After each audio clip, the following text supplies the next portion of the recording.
hire, who to produce, right? So there are two kinds of markets, centralized and decentralized. I just going to give you the example. I just gave you the example. So let's talk about this. What is the role of this one? So free markets contain many buyers and many sellers of numerous goods.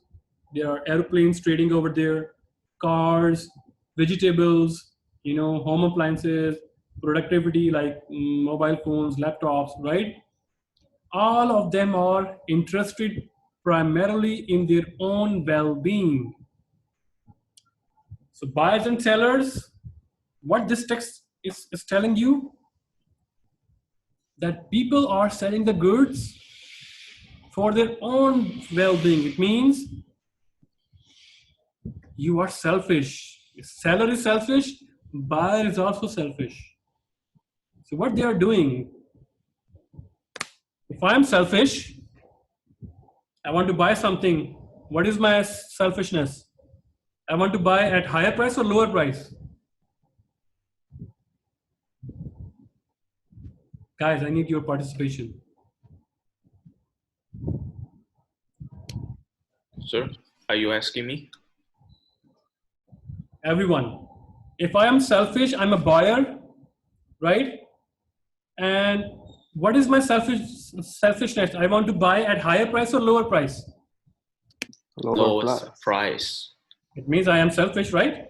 I work for my own well-being. If I'm a seller, what is my selfishness? I want to sell at higher price or lower price? High price. High price. It means seller is also selfish, right?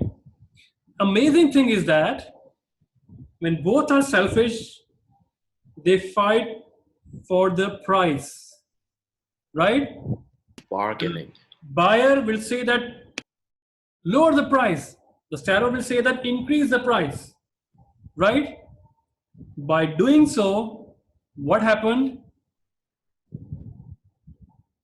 If everybody becomes selfish, all the buyers in an economy, in a country, in a society, all become selfish, sellers and buyers, what happened?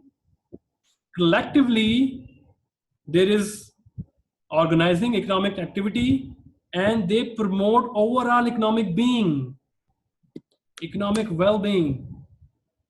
If I want to change my economic well-being, I am very selfish, I want to increase my standard of living, I want to live happily, right? I want to work hard, I want to pay less for this money, for this product. If I'm a seller, I want to increase my standard of living, I want to, sell at higher price. Collectively, what they are doing, they are creating a society which is very good. So it looks like someone is pushing them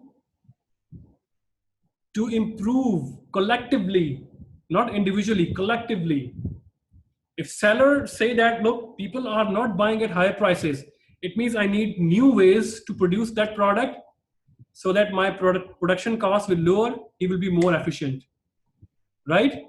He will improve that technology and that he will buy that technology, production techniques so that he can reduce the prices and he become more efficient. The buyer, he will say that, okay, lower the price. If I'm getting lower the price, but I need to buy that one. If I buy that one, company will grow, people will get more jobs, more salaries. All the system is, running very nice, very good. People are getting higher standard of living. Right, guys? So it means there is an invisible hand behind that. So this concept is basically discovered by Adam Smith, and he observed that household and firms interacting in the market acts as if they are guided by invisible hand.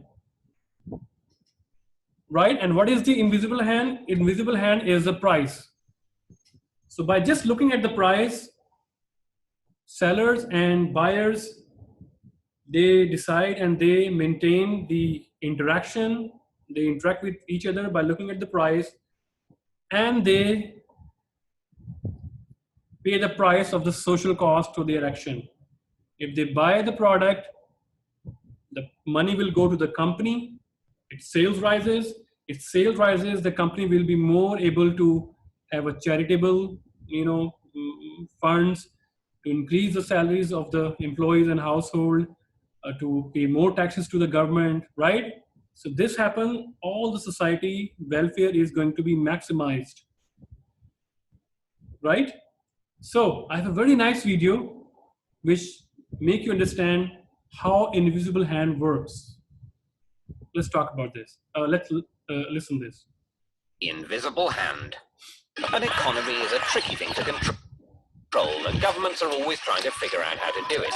Back in 1776, economist Adam Smith shocked everyone by saying that what governments should actually do is just leave people alone to buy and sell freely among themselves. He suggested that if they just leave self-interested traders to compete with one another, markets are guided to positive outcomes as if by an invisible hand. If someone charges less than you, customers will buy from them instead. You have to lower the price or offer something better. Whenever enough people demand something, they will be supplied by the market, like spoiled children, only in this case everyone's happy. Later free marketeers, like Austrian economist Friedrich Hayek, argued that this hands-off approach actually works better than any kind of central plan. But the problem is economies can take a long time to reach their equilibrium and may even stall along the way. And in the meantime, people can get a little frustrated, which is why governments usually end up taking things into their own more visible hands instead.